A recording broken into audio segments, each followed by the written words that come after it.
네, 인사하겠습니다. 마라나타. 당황스럽네요. 먼저 말씀 한번 보겠습니다. 마태복음 9장입니다. 마태복음 9장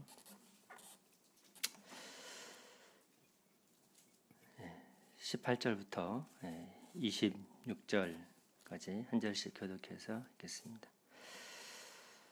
예수께서 이 말씀을 하실 때 한 관리가 와서 절하며 이르되 내 딸이 방금 죽었사오나 오셔서 그 몸에 손을 얹어 주소서. 그러면 살아나겠나이다 하니,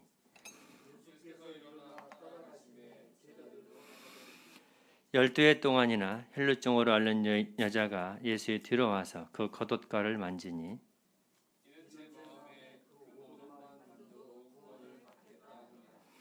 예수께서 돌이켜 그를 보시며 이르시되 딸아 안심하라 네 믿음이 너를 구원하였다 하시니 여자가 그 즉시로 구원을 받으니라. 네, 더 읽으셨습니다. 26절까지.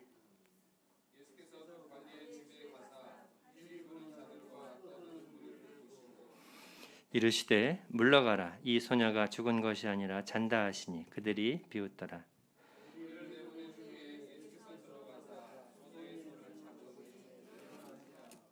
그 소문이 그 온 땅에 퍼지더라. 네, 여기 손을 넣으시고 우리 신명기 32장 먼저 보겠습니다.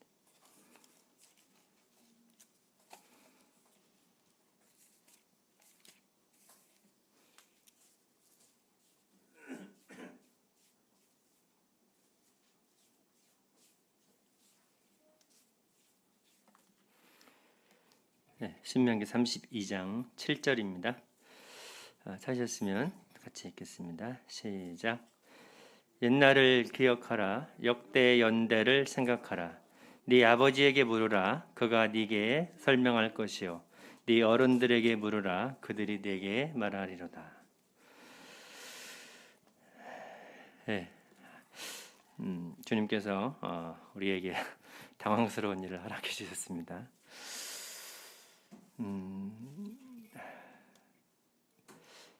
내일이 무슨 날입니까? 네, 광복절이죠. 네. 광복절이 무슨 날이에요? 해방받는 날이요. 성경은 우리 지난 주일날 우리가 말씀을 들었는데요. 참 그 말씀을 들으면서 정말 주님 오실 날이 가까웠다라는 것들을 다시 한번 더 피부적으로 느끼게 되고 또 이 세상의 움직임이 참 심상치가 않다라는 생각을 또 조금 더 피부적으로 이제 역사를 모르면 못 느끼는데 지나간 역사들을 돌아보면 더 피부적으로 그런 것들을 또 느끼게 됐습니다. 오늘 잠시 생각해보고 싶은 것은 참 갑작스러운 것이지만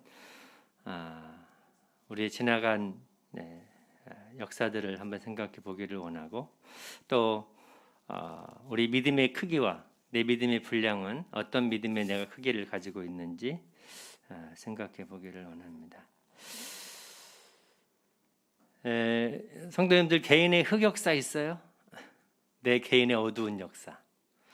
이건 좀 드러나면 부끄러운데 이런 일이 또 밝혀지면은 창피한데 그런 어두운 좀 드러내기 싫은 껄끄러운 이야기들이 있죠.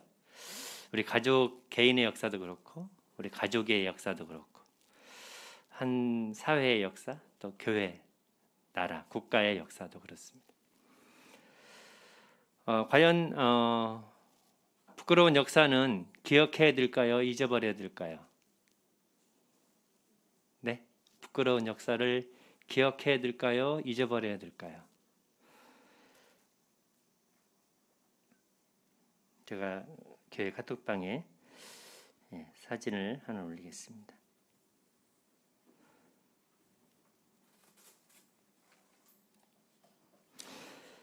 첫 번째 기둥이 하나 서 있습니다. 혹시 이게 뭔지 아십니까?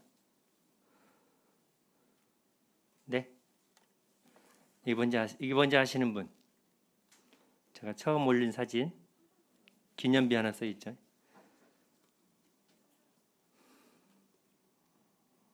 이게 삼전도비입니다. 혹시 삼전도비가 뭔지 아시는 분? 뭐죠? 네? 삼전도비 들어보신 분? 들어봤어요. 네. 이제 그 병자호란 때 그 역사인데요. 그게 그렇죠. 예. 청나라가 쳐들어왔을 때 우리나라가 그 항복을 하죠. 예. 인조 왕 시대에 항복을 하는데 그 청나라 왕을 치하하는 청나라 황제를 이제 찬송하는 그 비입니다. 그래서 높이가 한 4m 정도 되고요. 3m 95cm, 넓이는 약 1m 40cm. 그다음에 무게가 약 32톤 정도 나가는 비석입니다. 이게 그때 세운 비인데요. 이걸 이제 1895년에 고종 왕이 굴욕적인 비석이다, 보고 싶지 않다 해서 한강에 쳐넣었습니다. 뽑아가지고 한강에 쳐넣었는데 1913년에 조선을 병탄한 한일합방시킨 일본이 조선 사람들 부끄럽게 하려고 꺼내서 다시 세워놓습니다. 그리고 해방이 됐어요. 어떻게 했을까요? 해방되니까 그 주민들이 어떻게 했을까요? 다시 땅 파고 묻어버렸습니다. 땅 파고 묻었어요. 근데 1963년에 서울에 대홍수가 났습니다. 어떻게 됐을까요? 다시 떠올라 올라왔어요. 그 비석이 떠올라 올라왔습니다. 그래서 민족문화재 관리에서 이것은 아무래도 기억하라는 하늘의 뜻인 것 같다 해가지고 지금 그 자리, 지금 현재 그 현재 세워진 자리 송파구 쪽에 세워져 있어서 지금 그렇게 있다고 합니다. 부끄러움과 수치심은 잊어버린다고 잊어버리지는 것일까요? 유대인 절기에 보면 티샤 바브라는 말이 있습니다. 이 티샤 바브는 고통스러운, 수치스러운 날을 기억하는 날입니다. 그게 이제 언제냐면 성전이 무너진 날. 이스라엘의 모든 것이 되었던 예루살렘 성전이 파괴되고 무너진 그 날들을 기념하는 날이 티샤 바브라는 날인데요. 한국 사람은 이제 대한민국과 이스라엘이 비슷한 게 뭐가 있냐면 강대국에 둘려 있어요. 이스라엘도 이쪽 남쪽 북쪽에 강한 나라에 휩싸여 있고 우리나라도 중국이나 러시아, 일본에 여기에 휩싸여 있습니다. 그래서 참 비슷한 게 많아요. 한도 많고 침략도 많이 당하고 비슷한 게 많은데 다른 게 하나 있어요. 이스라엘은 고난과 수치를 잊어버리는 민족이 아니라 그들은 그날을 기억하고 기념하는 민족이에요. 우리는 좋은 날은 기억을 해요. 국경일, 3.1절, 현충일, 개천절, 광복절 이런 날들은 기념을 하는데 수치스럽고 부끄러운 날들은 묻으려고 잊어버리려고 해요. 그래서 유대인들이 포도주를 마시고 결혼식에도 있어요. 포도잔을 깨트리는 거 있는데 그 과거를 기억하자. 우리 아픈 과거, 슬픈 과거, 부끄러운 과거, 그 역사를 기억하자고 의미해서 그들은 기억하는 민족이에요. 근데 한국 민족은 기억하는 게 아니라 잊어버리는 민족이에요. 잊자. 고통스러운 거 잊어버리고 슬픈 거 다 잊어버리고 그 기억하면 뭐냐 아픈데 그래서 잊어버리는 민족 그게 달라요. 다른 것보다. 근데 사실은 신채호 선생님인가요? 역사를 잊은 민족에게는 미래가 없다라는 말씀을 남기셨죠. 유명한 말을 남겼는데 유대인들이 이렇게 살아남을 수 있었던 이유는 물론 하나님의 섭리가 있지만 하나님 섭리가 있었지만 그들이 살아남은 가장 큰 이유 중에 하나는 2000년 동안 나라가 없었지만 살아남은 이유 중에 하나는 그들은 과거를 잊어버리는 민족이 아니었다. 그들은 과거를 항상 기억하는 그리고 그 과거를 자녀들에게 전해주고 또 전해주는 그래서 이스라엘 민족이 유월절을 지키고 하나님 말씀을 지금도 지키고 성경이 우리에게 전해진 이유도 그들이 이 하나님 율법을 그대로 전수해서 전해왔기 때문에 이 하나님 구약의 성경이 변질되지 않고 그대로 우리에게 그래서 로마 3장에도 우리가 유대인에게 빚을 졌다. 그런 말씀도 우리가 기억할 수가 있습니다. 그래서 그들은 기억하는 민족이에요. 근데 우리는 그렇지 않는 습성을 가지고 있어요. 좋은 건 아닌데. 그래서 또 하나 사진을 보내드렸어요. 네. 8월 29일. 그날은 이제 경술국치일이라고 합니다. 우리나라의 주권을 사상 최초로 빼앗긴 날. 물론 이제 삼전도비는 항복한 날이에요. 항복한 날인데 항복은 했지만 주권은 살아 있어요. 나라를 통치하고 관리하고 할 수 있는 것도 살아있지. 다만 그냥 황제에게 항복한 것뿐이에요. 그리고 조공을 바치고 이렇게 했지 그 주권 통째로 넘어간 것은 아니거든요. 근데 요 8월 29일은 나라의 주권 그 혼이라고 그러죠. 나라의 정신을 다 빼앗겨 버린 날이 이제 8월 29일이 됩니다. 근데 이 날을 기억하는 사람은 별로 없어요. 사실은 이제 언제부턴가 이 날도 조기를 달자. 8월 29일을 기억해서 우리 조기를 달아야 되지 그냥 넘어갈 수 있는 날이 아니다라고 해서 조기를 달기 시작한 게 한 2, 3년 돼 갑니다. 저도 한번 이번 달에 한번 달아보려고 그러는데 이게 부끄러운 역사지만 이것을 묻어두고 떠나가는 게 아니라 기억하고 다시는 그런 일들이 이 땅에 반복되지 않기를, 일어나지 않기를 위해서 기억하는 거죠. 그래서 예전에 유대인들이 미국인가 어딘가 그 베를린 학살 그 박물관을 지을 때 독일인들이 굉장히 싫어했어요. 우리 용서했지 않느냐. 우리 잘못했다가 빌었는데 굳이 그 박물관을 또 지어가지고 우리의 아픈 과거를 우리의 그 조상들이 저지른 죄를 왜 다 굳이 드러내려고 하느냐. 그렇게 했을 때 그 유대인들이 우리가 그것을 건물을 짓는 이유는 당신들이 미워서가 아니라 당신들은 우리 잘못을 빌었고 우리 용서를 했다. 하지만 우리 후손들이 다시는 이런 일들이 우리 땅에 일어나지 않기를 위해서 그걸 기억하기 위해서 우리가 이러한 같은 것들을 건립하고 남기는 것이다. 당신들이 미워서가 아니라 우리나라 땅에 다시는 이런 역사가 반복되지 않기 위해서 하는 것이다라고 설명을 합니다. 7월 27일 날 제가 파트 하나 보내드렸죠. 휴전 전쟁 끝난 날이에요. 끝난 날인데 미국도 그날을 기념합니다. 북한도 승리했다고 기념해요. 중국도 그날을 도와줘가지고 미국을 무찔렀다고 기념을 합니다. 근데 정작 당사자인 한국은 아무런 걸 안 해요. 모르겠어요. 어떤 단체에서 이렇게 했는지 모르겠죠. 국가적인 차원에서 그런 날을 기념하고 기억하는 행사를 한 기억이 별로 없어요. 미국과 중국과 북한은 하는데 한국은 그것을 하지 않습니다. 어떻게 생각하면 참 안타깝죠. 그걸 기억해야 되고 장작 기억해야 되는 나라는 기억하지 않고 도와주고 전쟁을 일으키고 도와줬던 나라는 기억을 하는데 그 힘을 핍박을 당했던 본질상의 나라는 그걸 잊어버리고 산다라는 거죠. 이것이 어쩌면 다시 지금 한 70년 흘러가고 있는데 어쩌면 다시 이 땅에 그것을 일어날 수 있는 그런 위험한 일이 일어날 수 있는 그런 상황이 될 수도 있다라는 것이죠. 그래서 성경에 보면 역대 연대를 기억하고 물어봐라. 역사를 기억하라. 그래서 사실 8월 달이 좋은 날이기도 하지만 굉장히 슬픈 날이기도 합니다. 역사가 같이 반복된 그런 날이기도 하고요.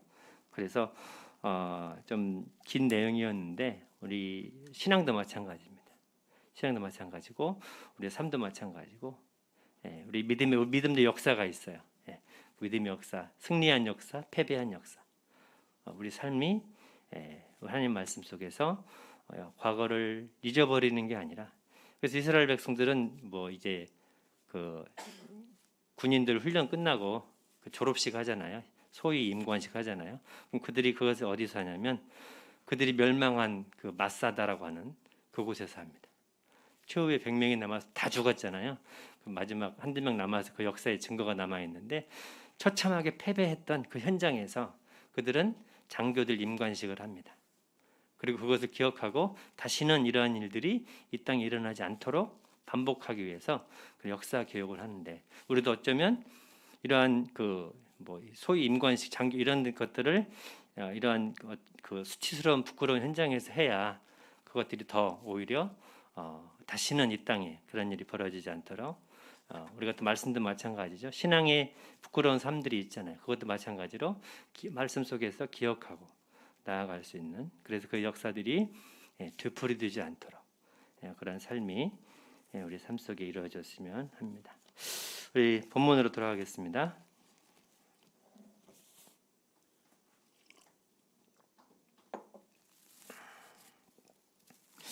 마태복음 9장 읽었죠? 그 내용이 마가복음 5장과 누가복음 8장에 기록이 되어 있습니다.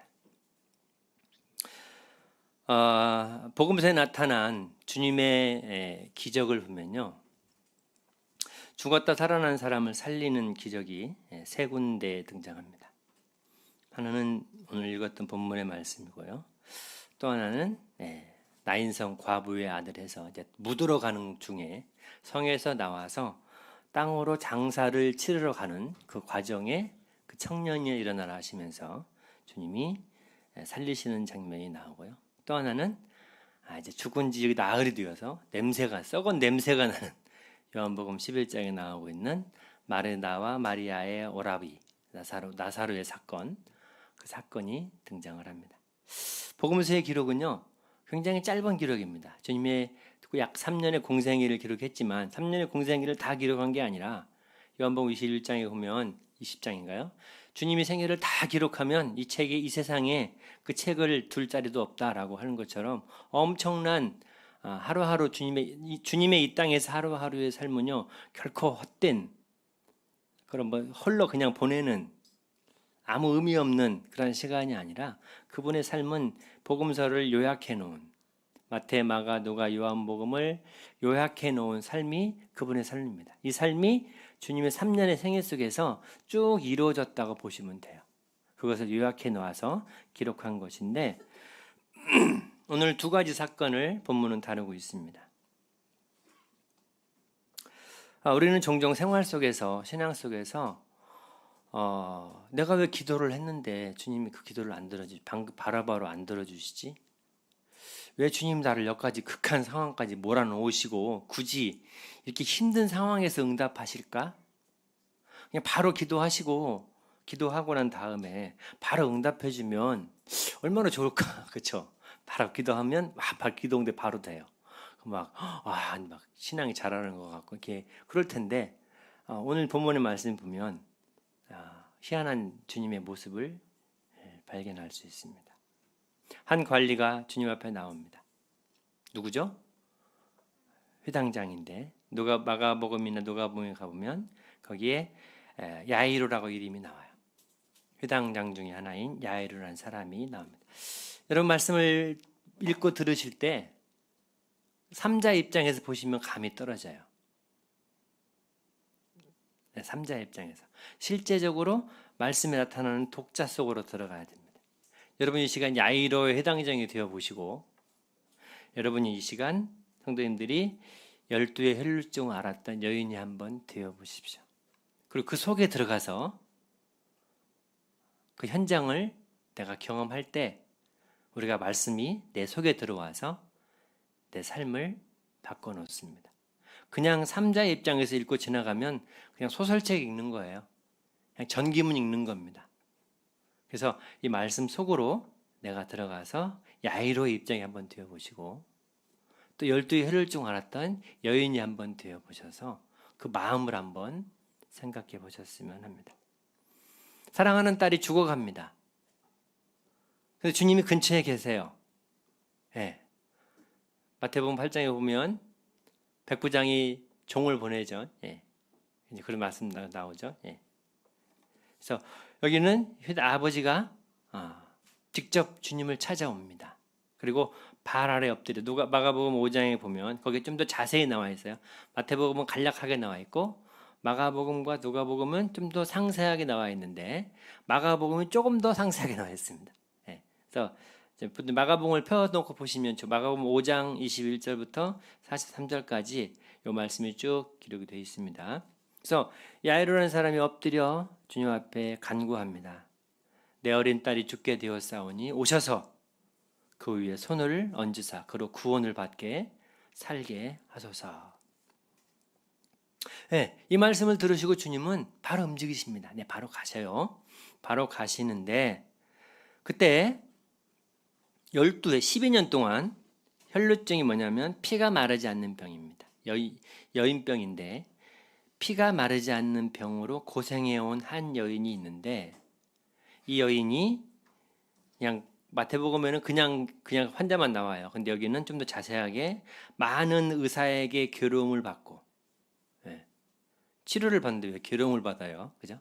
예, 많은 의사에게 괴로움을 받고 가지고 있는 재산도 다 허비하고 근데 효험도 없을 뿐더러 오히려 병이 나은 게 아니고 더 심해져 갑니다. 절망이죠. 아무것도 의지할 수 없는 상황이 되었죠.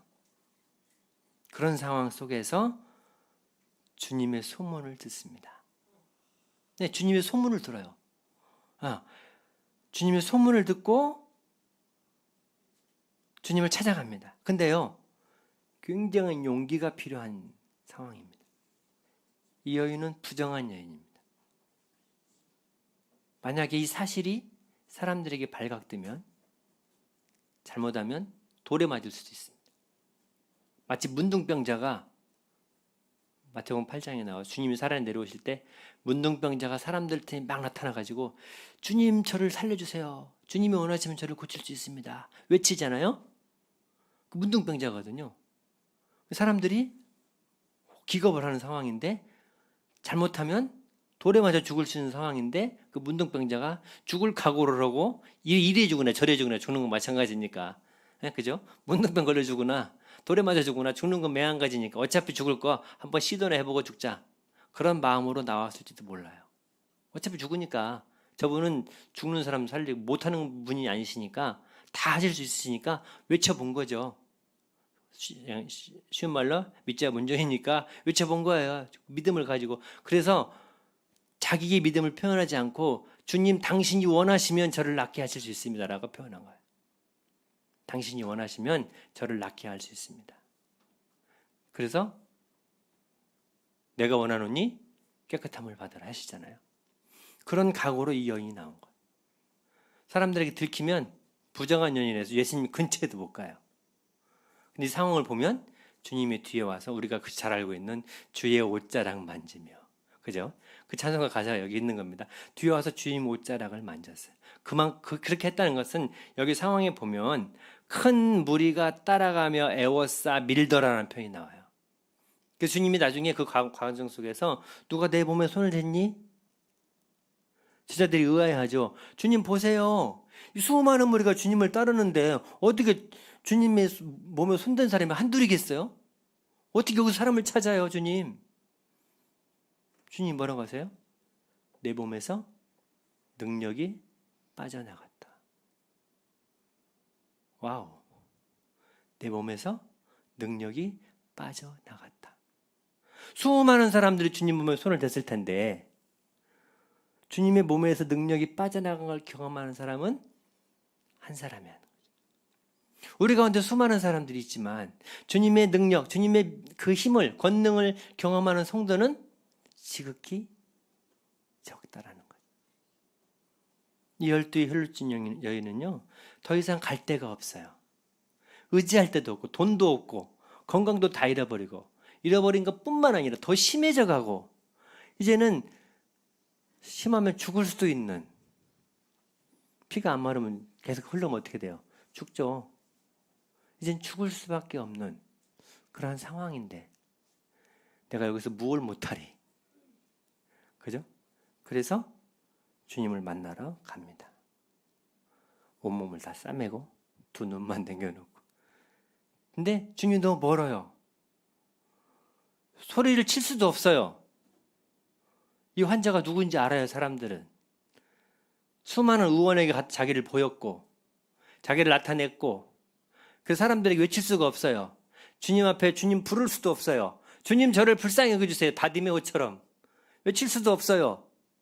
주님을 벽인 배에두긴 볼 수도 없어요. 그 수많은 무리 속에 주님이 계신 거기까지 가야 돼요.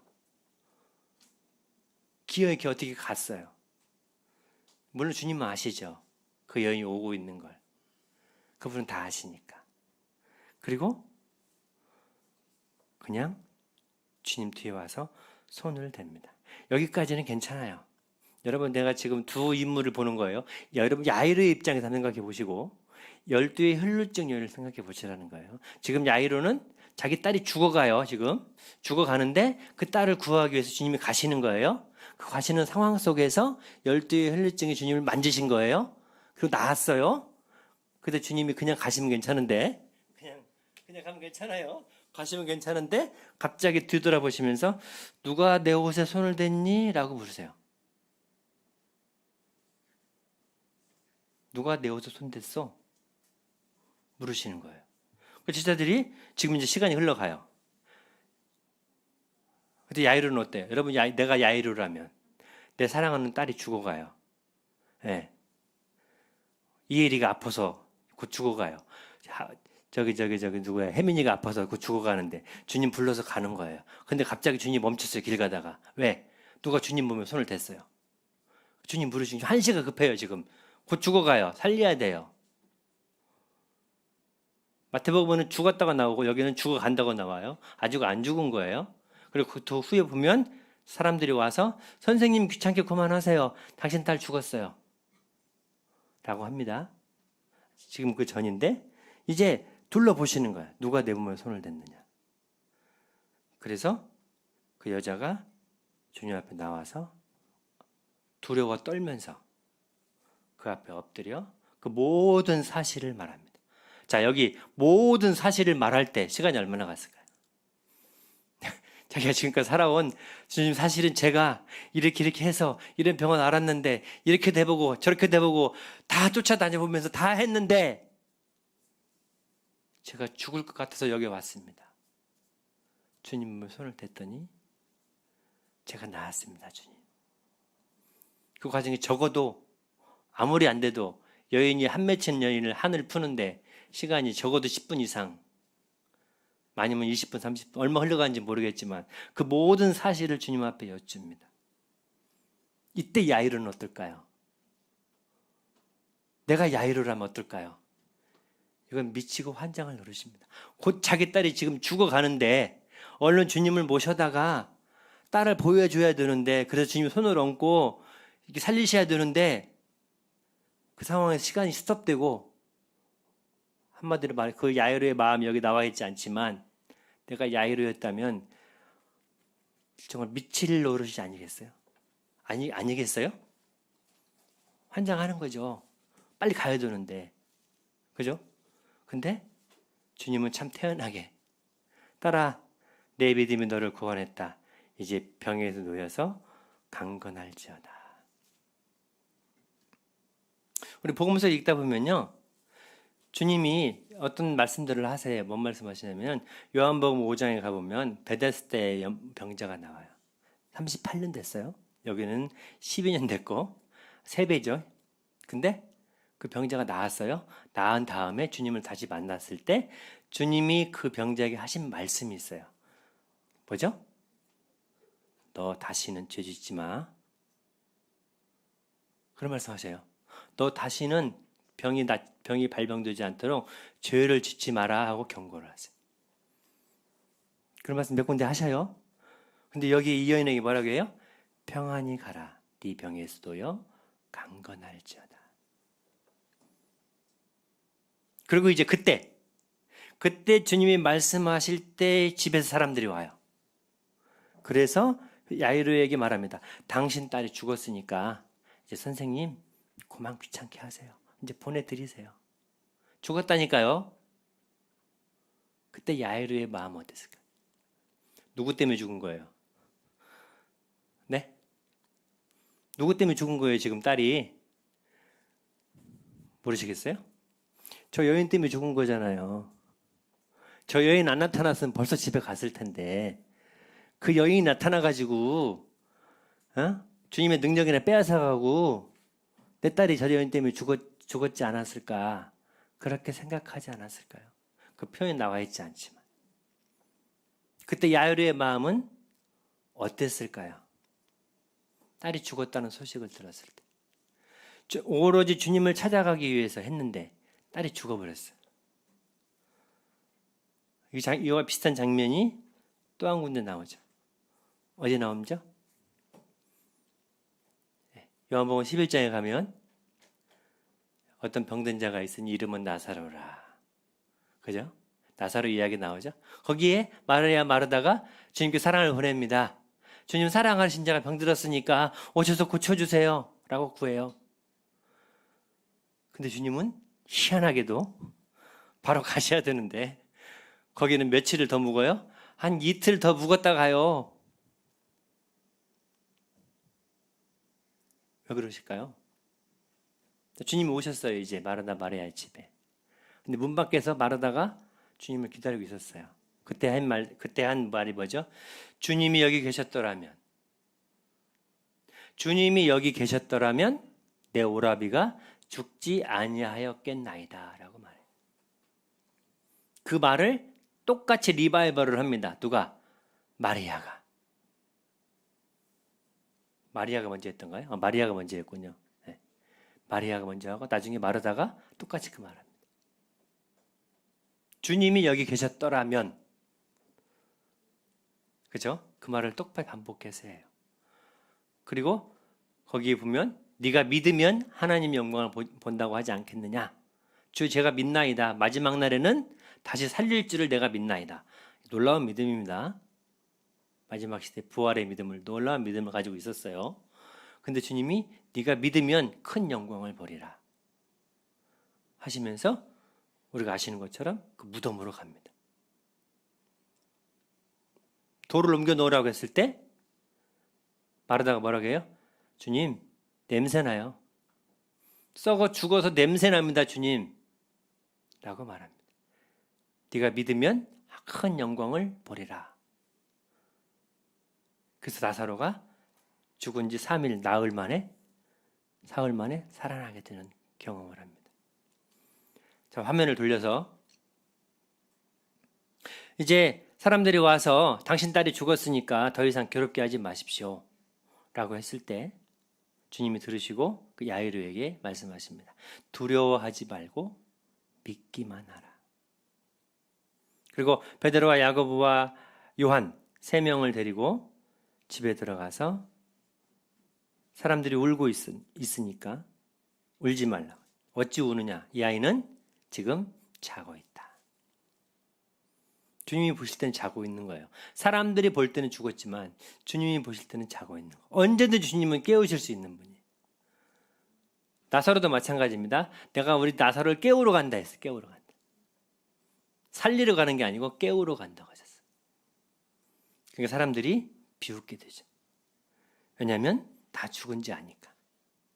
그리고 부모와 제자들 셋을 데리고 들어가서 이제 달리다금 하시면서 그 아이를 살려주십니다.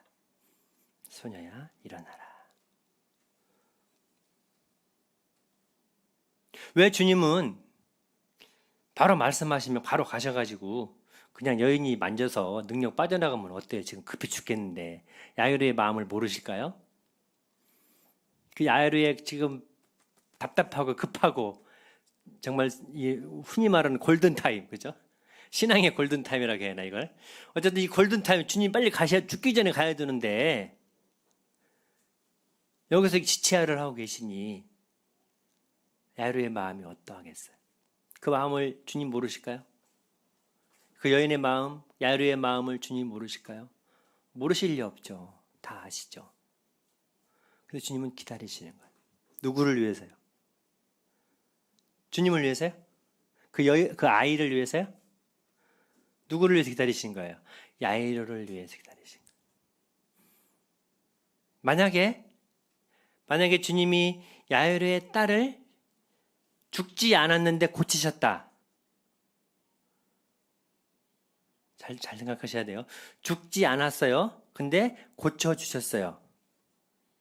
그러면 야이로가 가지게 될 믿음은 어떤 믿음이에요? 어떤 믿음이에요?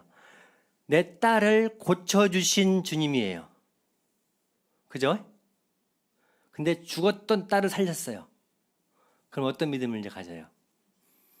죽었던 내 죽었다를 살리신, 죽은 자를 살리신 주님으로 믿는 거야, 이제 야이로는.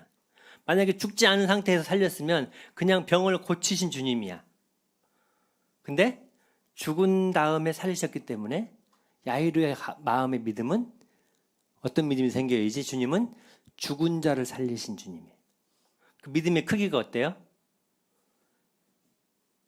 병든 자를 고치신 의사, 어떤 의사가 있어요. 근데 병든 자를 고쳐요. 병도 1기, 2기, 3기가 있어요. 1기 때 고치는 의사가 있고 2기 때 고치는 의사가 있고 3기 때 고치는 의사가 있어요. 마지막에 고치는 의사, 서복정제인처럼 모든 걸 찾아내서 고치는 의사가 있어요. 어디로 가시겠어요? 그죠? 그 믿음의 크기와 분량이 달라지는 거예요.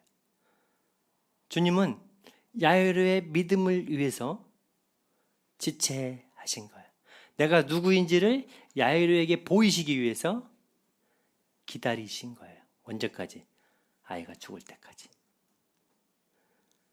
화면을 돌려서 마르다의 믿음은 부활의 믿음을 갖고 있었어요. 언제? 마지막 날에. 아까 세 군데의 죽음 말씀드렸어요. 하나는 바로 죽은 아이를 살리셨어요. 두 번째는 죽어서 장사되어가는 과부의 아들을 성문 밖에 만나서 살리셨어요. 묻기 전에. 또 하나는 죽어서 냄새나는 사람을 살리셨어요.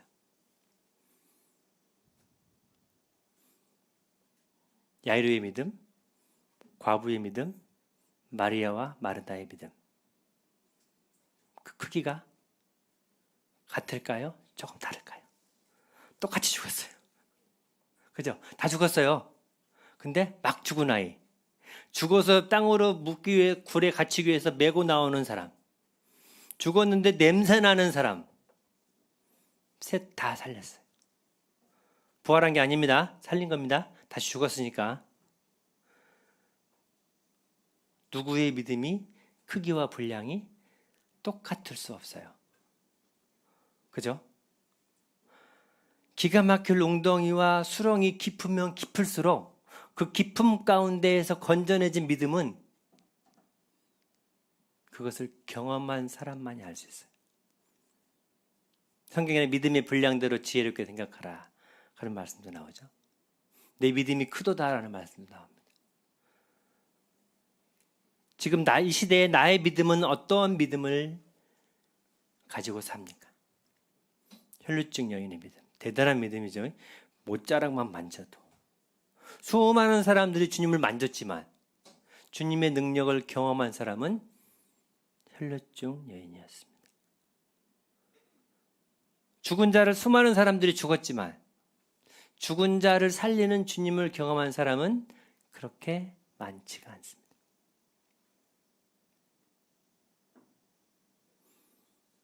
믿음은요, 신앙의 연수와 관계없어요. 신앙이 오래됐다고 믿음이 큰 것도 아니고요. 신앙이 구원받은 지 얼마 안 돼서 믿음이 작은 것도 아닙니다. 믿음의 역사는요, 신앙의 나이와 아무 상관없습니다. 내가 정말 주님을 전능하신 주님으로 믿고 사는 건지, 아니면 그냥 내가 생각 속에 내가 이 기도를 해주시면 주님은 들어주실 것 같아. 이 기도는 주님 못 들어주실 것 같아. 그런 하나님의 그 능력을 내 머릿속에 가둬놓고 내가 계산을 해서 주님은 이 정도면 주님은 들어주실 거예요. 내 계산 밖을 벗어나면 이건 너무 힘드실 텐데, 이렇게 내 입으로 전지전능하다는 말씀을 하면, 고백을 하면서 실제 내 삶은 그렇지 않는 그런 삶일 수도 있다라는 것입니다.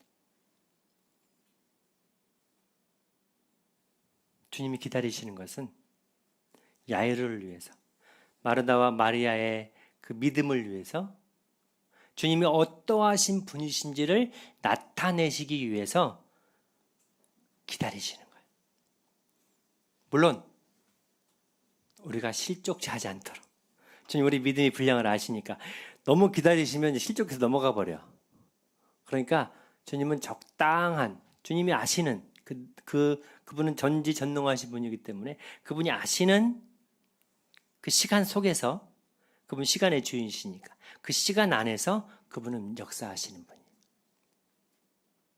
그래서 야이로의 믿음처럼 야이로가 어떠하신 주님인지를 이 일을 통해서 아마 더 그의 후의 삶이 어떠했을지 우리는 생각해 보게 되고, 마리아와 마르다와 나사로의 그 요한복음 11장의 그 놀라운 그 사건을 통해서 오히려 이제 주님이 나사로를 찾아와서 나사로를 보고 더 믿는 사람이 많아지는, 더 믿는 사람이 많아지는 그러한 역사를 우리가 또한 보게 됩니다. 오늘 잠시 이 말씀을 생각해 보면서 믿음은 모든 사람의 것은 아닙니다. 여러분, 구원받는 믿음은요, 구원받는 모든 사람의 것이지만 주님을 경험하고 주님을 삶 속에서 주님의 능력을 나타내는 믿음은요, 그건 모든 사람의 것이 아닙니다. 그건 그 믿음을 믿고 바라고 구하는 자의 몫입니다. 그래서 내가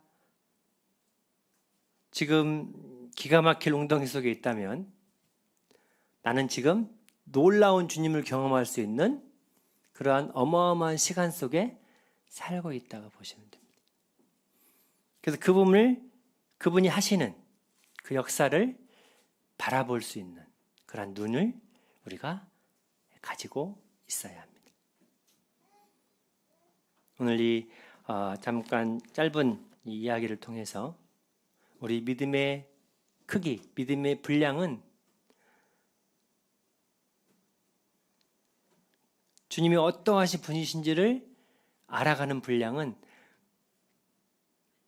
그분께서 내 삶에 기가 막힐 그 상황 속에서 있을 때, 거기서 나를 건져 올리신 주님을 경험하게 될 때, 정말 포기했는데, 정말 다 놨는데, 어찌할 수 없는 상황이었는데, 그분을 의지함으로 그분이 나를 살리신, 그래서 더 큰 영광을, 더 큰 찬양을 주님이 저와 우리 성도님 삶 속에서 받으시는 그런 삶이 되었으면 합니다. 이상으로 말씀을 드리겠습니다. 감사합니다.